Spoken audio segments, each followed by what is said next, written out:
Hoy nos acompaña una mujer que no solo dirige una fundación, sino que encarna su propósito.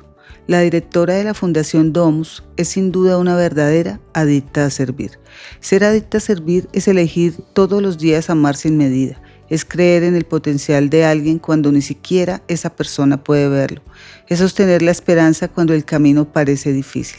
Hoy conoceremos el corazón, la fe y la convicción de una mujer que decidió no cansarse de hacer el bien. Este capítulo es patrocinado por Sigma, expertos en cubiertas y revestimientos. Hola, bienvenidos a un nuevo capítulo de Adictos a Servir.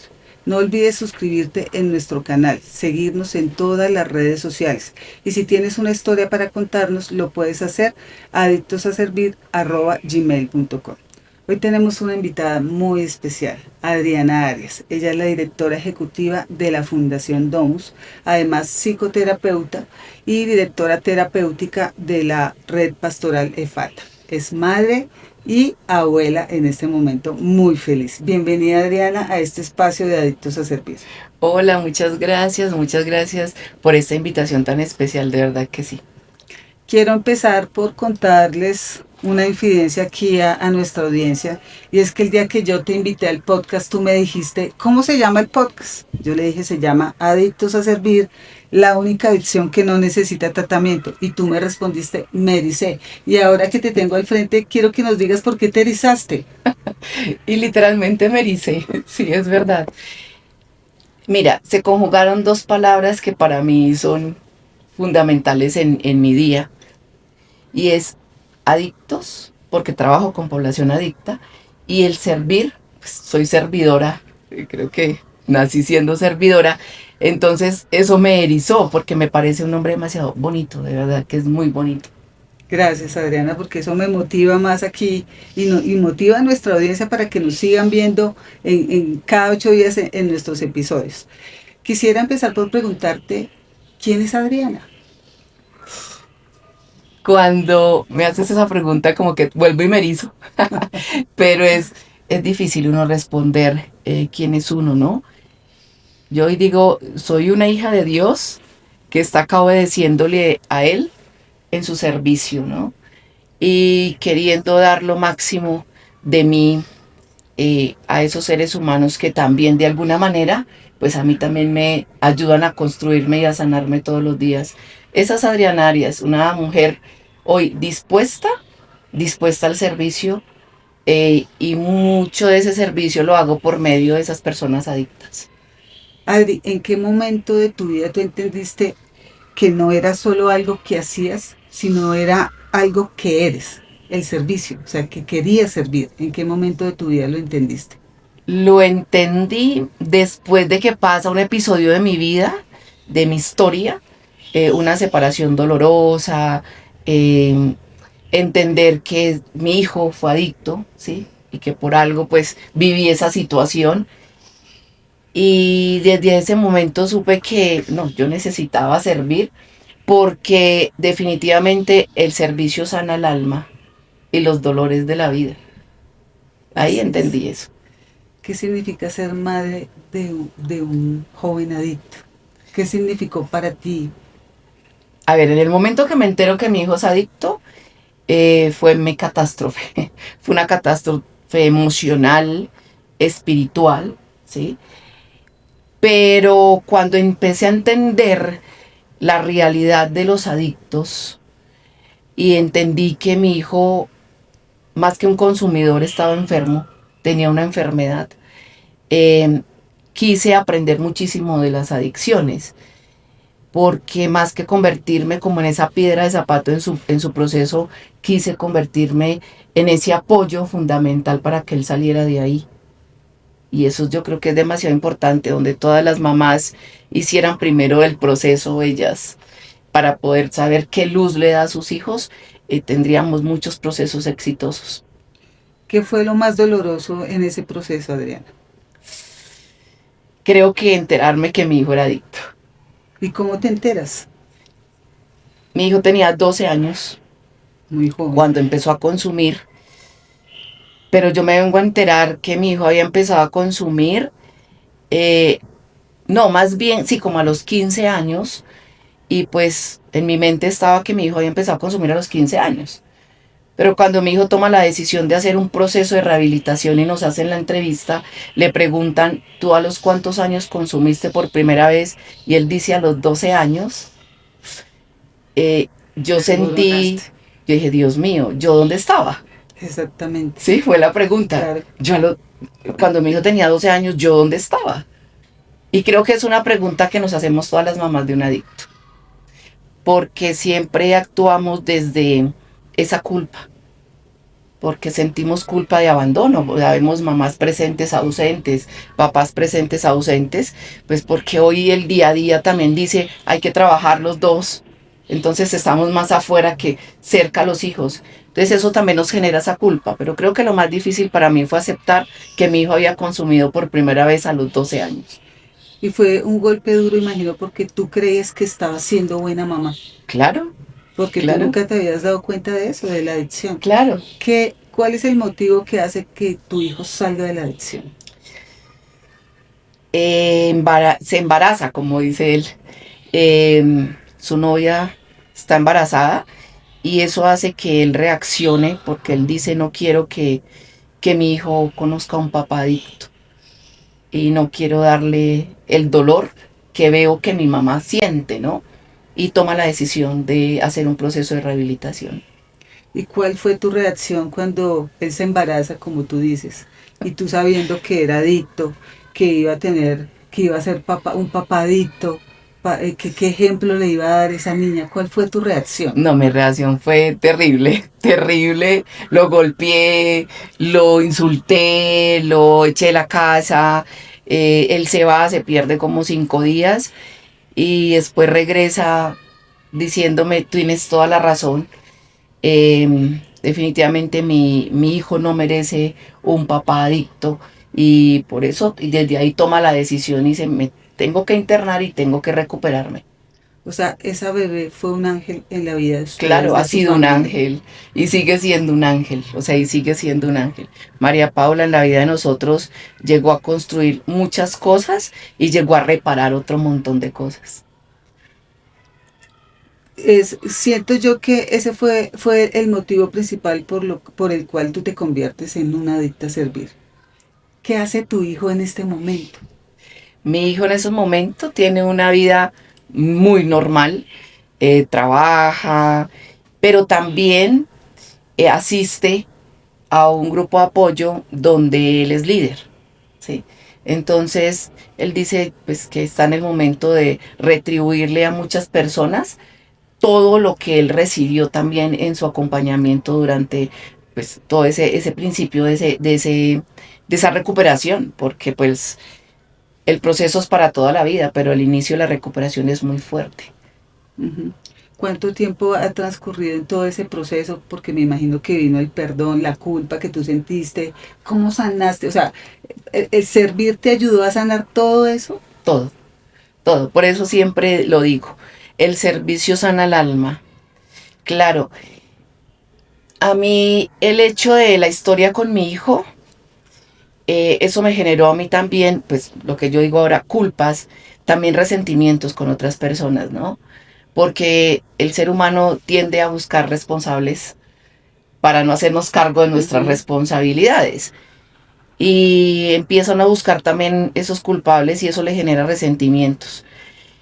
Pero cuando me adhiero con mi hijo a ir a los grupos de apoyo, que empecé a hacerles acompañamiento, empiezo yo también a entender muchas cosas, o sea, a entender muchísimas cosas. Y yo decía, no, definitivamente hay que ayudar a otros, porque mira, es que es algo muy paradójico, cuando yo voy con la intención de ayudar, resulto siendo el ayudado. Sí, sí, Sí, en el servicio es así. Y exacto. resulto siendo yo el ayudado. Muchas veces los chicos llegan a mí muy rotos, muy rotos. Y yo los abrazo y ese abrazo me construye más a mí. Así es, sí, porque uno se da cuenta de las falencias o de las carencias que tienen otras personas y uno dice, wow, y yo me vivo quejando. Sí, total, Entonces ahí es cuando tú resultas también sanado y ayudado. total, total. ¿Tú crees que el servicio se aprende en el camino por los golpes que nos da la vida o se nace con él o todas las personas que sirven tienen ese don de servicio arraigado en su corazón? Se nace. Digo que el servicio es un don que nos da Dios y se nace con él.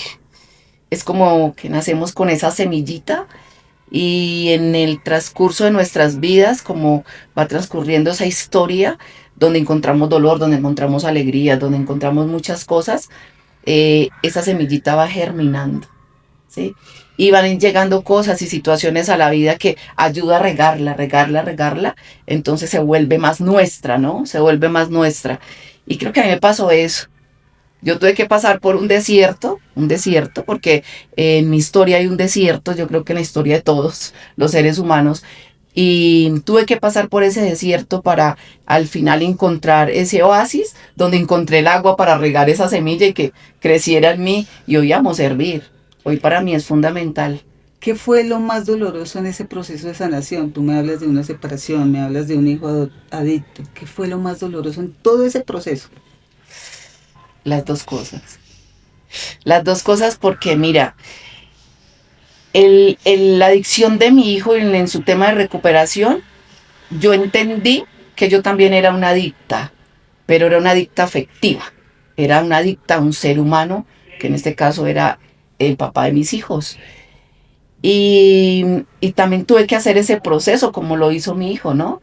De desapego, de desintoxicarme, ¿sí? Entonces fue fuerte, fue muy fuerte. Yo también tuve estados de depresión, yo también intenté suicidarme, yo tuve taticardia, sudoración, desesperación, todo lo que tiene un chico en un proceso, en una etapa de desintoxicación.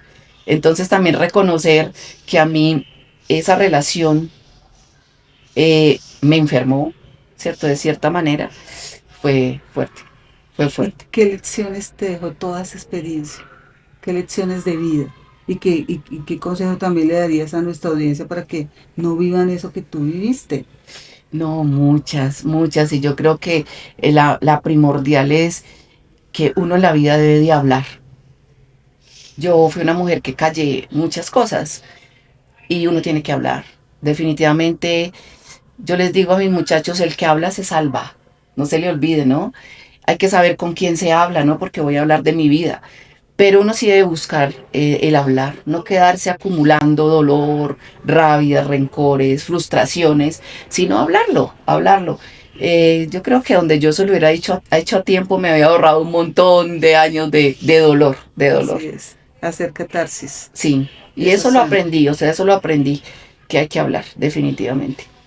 Bueno, tú eres la directora ejecutiva de la Fundación DOMS. Cuéntame a qué se dedica la fundación, qué programas maneja, dónde funciona, solamente en Bogotá o a nivel nacional. Bueno, la Fundación Domus Colombia nace hace 15 años. Nace acá en la ciudad de Bogotá. Es fundada por el padre Jorge Eliezer Arias, que es mi hermano.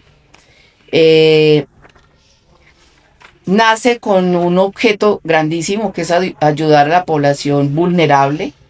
Entonces hacemos como de todo un poquito. Le ayudamos a mujeres gestantes y lactantes, a mujeres en maltrato intrafamiliar, a madres cabeza de hogar, a familias en abandono, a chicos en recuperación de adicciones, abuelos. Tenemos atención a habitante de calle, tenemos comedores, tenemos roperos. Entonces hacemos como de todo un poquito porque precisamente nace para eso la fundación, con un objeto amplio, muy amplio de ayudar. Estamos en Bogotá y estamos en Medellín con un programa y pues en el corazón con el deseo de estar en otros lugares donde nos han llamado, donde hemos ido a reuniones para mirar y hacer convenios para abrir otras sedes. Pero ahí vamos, todos los tiempos de Dios. ¿A cuántas personas beneficia actualmente la fundación? Más o menos. Más o menos directamente, te voy a decir que más o menos por ahí unas 300 personas, directamente. Uy, Bastantes. pero indirectamente, Se triplica, se eh, cuadriplica. 3000, yo no sé, pasará por ahí, porque solamente pensar en en los desayunos que brindamos al habitante de calle. Mira, en diciembre hicimos una jornada alterna en varios puntos y atendimos más de 10.000 habitantes de calle. Bastantes. Entonces, por ahí pasa esa cifra, ¿no? Pasa esa cifra. ¿Cómo se sostiene económicamente la fundación? Providencia divina, lo dice el padre, Así ¿no? es, así es. Providencia divina. No somos una fundación que produzca un recurso, entonces vivimos como de las donaciones que nos dan o personas naturales o empresas que nos conocen, que ya conocen el trabajo que se hace, ¿no? Entonces de eso vivimos. Y me imagino que los voluntariados también, las personas Sí, claro, que es se que quieren unir a la sí, causa. el voluntariado, yo siempre he dicho, el piso de Domus Colombia se llama voluntariado, ¿sí?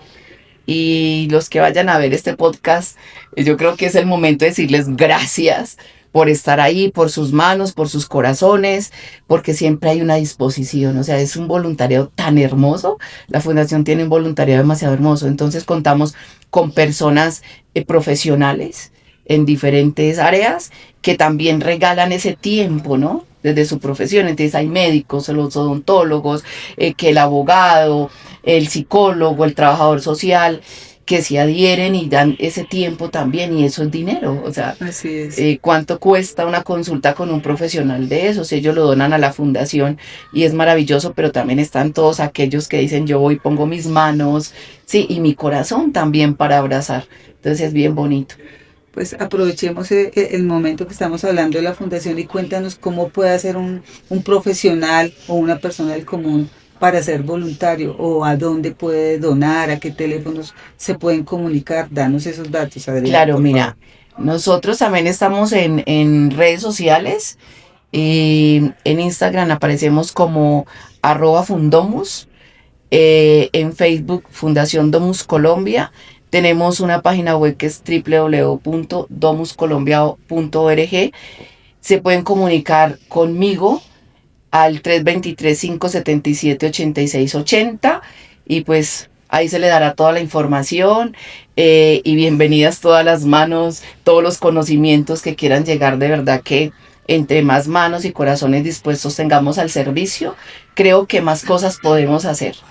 ¿Te está gustando el capítulo? Síguenos en todas las redes sociales. Estamos como @adictosaservir. Y si tienes una historia para contarnos, la puedes enviar a adictosaservir@gmail.com.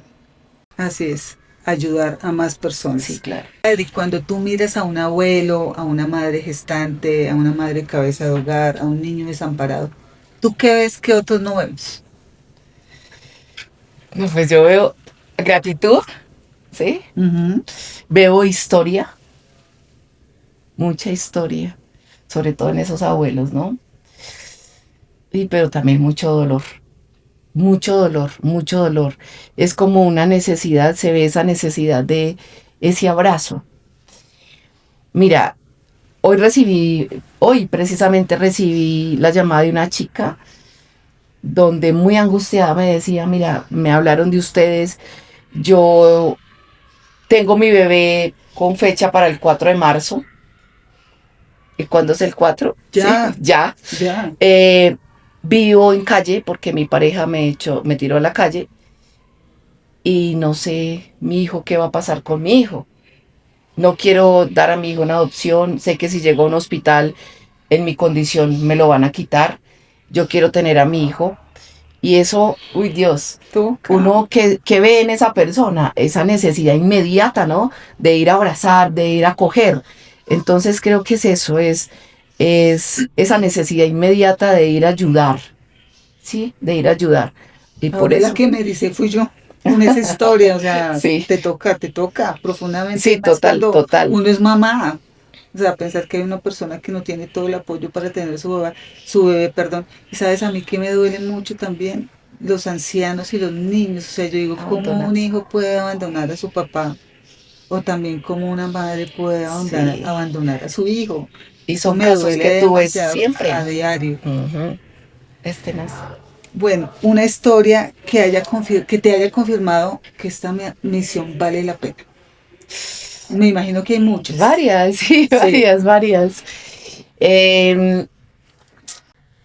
A ver, yo digo que hay una historia de un reencuentro, ¿sí? De una familia que a nosotros nos ha marcado muchísimo porque era un chico que de verdad decía, no, solo, y venía hace años solo con nosotros y logramos encontrar a su familia. Es un chico rehabilitado, entonces ver hoy a ese chico rehabilitado trabajando con su familia, logrando un montón de sueños, uy, eso para nosotros es muy bonito, ¿no? Pero también ver esa mamá que en algún momento en su necesidad, en su desesperación, pensó abortar su hijo y hoy ver cómo disfruta su hijo y cómo se disfrutan los dos y llegar y decir gracias por apoyarme, por abrirme la puerta de su casa, porque gracias a eso hoy mi hijo hoy tiene 10 años, es un niño sano y yo soy feliz de disfrutar a mi hijo y gracias por no permitirme atentar contra la vida de mi hijo. Eso, o sea, esas son todas las gracias juntas, ¿no? Sí. Eso significa que la esperanza es lo último que se pierde. Exactamente. ¿Cuál ha sido el momento más difícil que has enfrentado como directora? Dios mío, todavía es difícil, es un momento que todavía es difícil y es el año pasado, el 1 de octubre, falleció uno de los chicos que hizo proceso con nosotros. Un proceso muy bonito, muy bonito. Yo a los chicos de ahora les digo, Fernando les dejó la vara muy alta en proceso, muy comprometido con su proceso y fue una muerte repentina, muy repentina. Entonces fue durísimo para todos, incluyendo el padre, a toda la comunidad. Fue durísimo, todavía lo sentimos. ¿Y qué le pasó a Fernando? Tuvo un accidente laboral, él era carnicero y abrió las neveras y tuvo un accidente, como que se electrocutó y murió inmediatamente.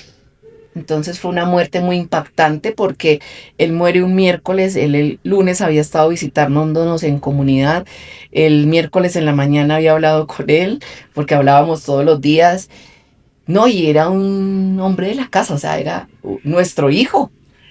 Entonces es así, es como que si hubiera muerto nuestro hijo. Exacto. Entonces es duro, es duro. Claro, Adri, y situaciones como esas te generan frustración, digamos así, porque uno dice, Dios mío, salió de la adicción, o sea, superó eso que era tan difícil, pero fue, bueno, eran los momentos de Dios. De Dios. Ese era su destino. Los momentos de Dios. Sí, la humanidad de uno le pregunta, ¿no? Uh-huh. Mi humanidad me decía, no le pasó nada estando en calle, en peligro totalmente todo el tiempo. Para hoy, cuando ya estaba bien, estaba con su hijo disfrutando una vida diferente, pasarle, ¿no? Así y créame que también desde la humanidad uno comete el error también de preguntarle a Dios, ¿sí? Sí. ¿Por qué pasa? ¿Por qué pasa? ¿Cierto? Pero sí. Es en el mismo dolor de la humanidad. Pero uno entiende lo que tú acabas de decir, es en los tiempos de Dios. Y hoy es darle gracias a Dios porque Él muere estando bien. Sí. Les dejó una lección inmensa y grande para todos. ¿Qué papel juega Dios en tu vida, en tu liderazgo, como directora de la fundación? No, es el número uno. Es el número uno en todo. Hoy está claro que sin Él no podemos definitivamente. O sea, Él es el número uno. A Él se le ponen todas las necesidades a sus pies, se le pone toda la gratitud a sus pies y definitivamente sin Él no se logra, o sea, definitivamente. Así es. Vamos a un momento diferente, Adri. Piensa en todas las personas que han pasado por la Fundación Domus. Quiero que pienses no como directora ni como líder, sino como mujer y como corazón. Todas esas personas que han pasado por la Fundación Domus, que tú has ayudado. Si esas personas todas pudieran hablar al mismo tiempo, ¿qué crees que te dirían? ¿Y tú qué les dirías a ellas? Ay, Dios, ¿qué me dirían? ¿Cuántas personas han pasado? Muchas. Muchísimas. Muchas. Creería que dirían gracias. Gracias porque hoy su vida es diferente, ¿no? O gracias porque por lo menos pasaron por la fundación o por alguno de los programas y algo se llevaron en el corazón, ¿no? Yo siempre digo, todo el que pasa por Domus, Domus pasa por su corazón y algo se lleva. Muchos se han ido y han vuelto, porque dicen, como Domus no hay otro lugar. Y eso es gratitud, ¿no? Yo lo entiendo como eso, como gratitud. ¿Y yo qué les diría? No me digan gracias. Eh, Hagan las cosas bien. Que creo que hacer las cosas bien es el mayor gesto de gratitud con no con nosotros, con Dios. Porque esto es de Dios y esto es para Dios, ¿no? Así es. ¿Y cuál de esas voces es la que más guardas en tu corazón? De todas esas voces. La de los niños. Mira, nosotros en Navidad, en todos las domus, siempre celebramos la Navidad con los niños, ¿no? Y se vinculan muchas empresas y muchas personas, entonces se hace algo grande, pero particularmente en una de las fincas donde hacemos el proceso de rehabilitación, que es en Silvania, Cundinamarca, lo hacemos con los chicos, o sea, los chicos todos los días hacen la novena, bueno, se hace todo, y llegan todos los niños de la vereda.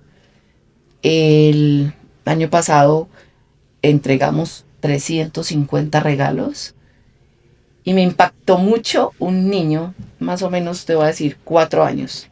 Le entregamos el regalo y él, dentro de todos, él me buscaba y decía, la señora Mona, la señora Mona. Y llegó donde yo estaba y me abrazó y me dijo, gracias, porque hoy el niño Dios me trajo regalo. Y detrás venía la mamá y la mamá me abraza y me dice, gracias porque gracias a ustedes mis hijos recibieron un regalo en esta Navidad. Y eso a uno el alma se le arruga, de verdad que sí. Y uno dice, Dios mío, ¿cuántos niños reciben una cantidad de regalos y no los disfrutan? O sea, ni siquiera los disfrutan, ¿sí? Y cuántas veces yo también tuve esos regalos y no los disfruté.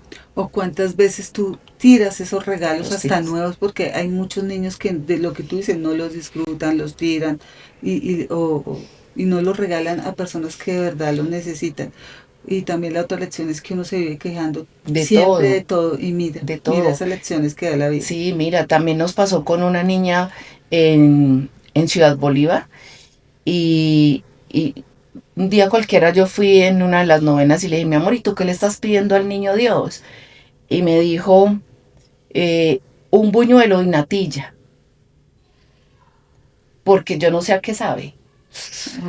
O sea, eso, el corazón a uno se le tiene que arrugar, ¿no? Por muy fuerte que sea, el corazón se arruga. Y ahí es donde uno dice, vale la pena hacer esto. De verdad que sí, vale la pena críticas, porque pasa, ¿no? Vale la pena que le tiren a uno piedra, porque también pasa, ¿no? Estamos en el mundo. Y vale la pena, de verdad que vale la pena. Y vale la pena no frustrarse. Mira, esta semana yo le decía a alguien, una muy buena servidora, y me decía, Adri, estoy cansada. ¿Y de qué? Y me dijo, de servir. Yo estoy cansada. Y yo le decía, no, nosotros los servidores no nos podemos cansar de servir. Que nos agotemos, se vale, ¿sí? Pero cansarnos jamás. Y más una servidora como eres tú, o sea, tú naciste sirviendo, tú eres una servidora de nacimiento, le decía yo. Y yo le decía, ojo, porque es que los servidores también tenemos crisis. Y se llama la crisis del servidor. Y ahí es donde entra hablar. Ahí es donde entra, venga, el que habla se salva, habla. ¿Qué te pasa? ¿Qué te está pasando? ¿Por qué te sientes así? Porque se vale hablar y se vale sentir esos estados, ¿no? Hablamos un buen rato, luego me abraza y me dice, gracias. Seguramente estaba pasando por alguna crisis. Claro. ¿Te acuerdas de cuando hay crisis en la familia, con la pareja, hay con crisis los en hijos? todo. En todo. Claro. Puede generar eso, ¿no? Y hay frustraciones que nos hacen sentir, hay frustraciones en el servicio que nos hacen sentir que no estamos haciendo las cosas bien. o que no hemos hecho nada, ¿sí? Pasa, por ejemplo, nosotros en el caso de los chicos, imagínate, hay casos de chicos que llegan a 11 meses, faltándoles un mes para graduarse y se van. Y no hay quien los detenga. Y se van. O sea, se van. Entonces uno siente frustración.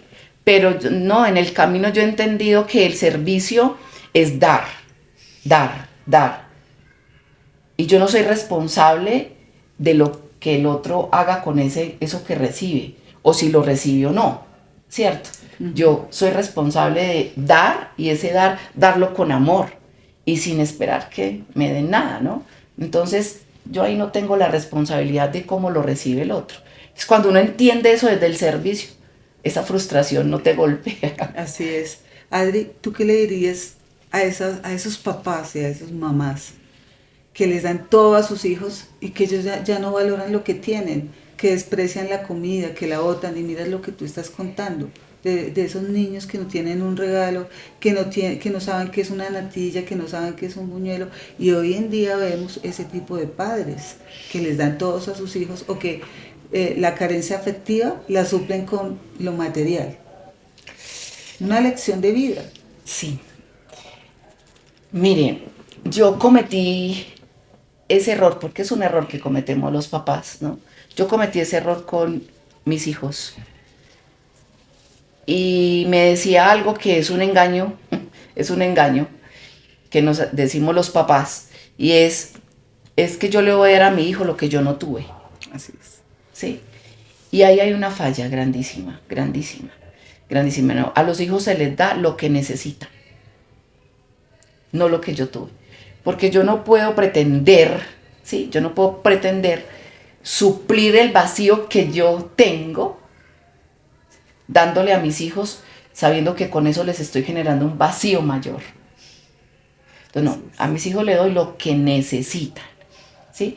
Porque si no estamos cometiendo un error muy grande. Mire, ellos van a crecer y van a empezar a buscar cómo llenar esos vacíos. Pasó con mi hijo.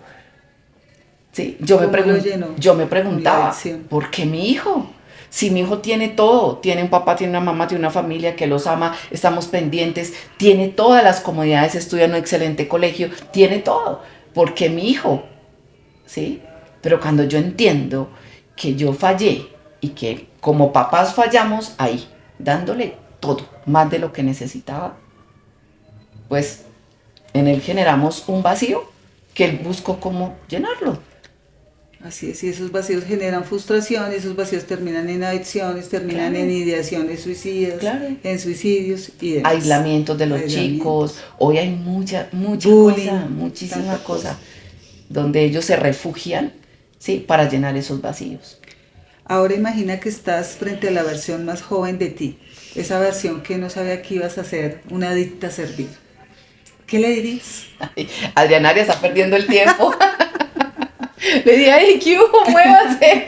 Es que tienes que empezar a servir desde ya. Empieza a servir desde ya, porque de verdad que si no te mueves de ahí, pues todo el dolor que te vas a ganar. Hay que ahorrarse dolor. Y ese dolor no lo ahorramos desde el servicio. Si hoy fuera tu último día que tú pudieras servir, ¿qué le dirías a las personas para que aprendan a servir? A sembrar esa semillita de servicio. ¿Qué le dirías? Si hoy fuera tu último día. Que no se canse. Lo que le decía yo a la chica esta semana, no nos podemos cansar. No se cansen, o sea, no se cansen de buscar siempre el servicio, de aprender a servir, porque también hay que aprender a servir, ¿sí? No hagan un servicio por la foto, porque te vean. Haz un servicio a Dios, ¿sí? Haz un servicio a Dios. Cuando se hace con la intención de servirle a Dios, créame que son muchos los seres humanos que vamos a ayudar. ¿Qué necesita este mundo para ser una sociedad más abierta a servir? ¿Por qué crees que fallamos? O sea, ¿por qué crees que porque no hay tolerancia, por ejemplo? ¿Por qué no hay respeto? ¿Por qué no hay un saludo? Porque la gente es grosera, porque por ahí empezamos ya a generar cambio con todos esos gestos. Total. Un mensaje para la audiencia de Adictos a Servir, Adriana, para finalizar. Un mensaje es, Yo creo que va a recopilar todo en la frase que les dije ahora. No se les olvide que servir sana el alma.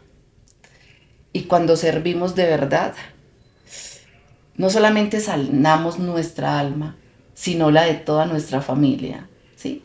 Y el servicio empieza por casa, tú lo decías, nos volvemos intolerantes.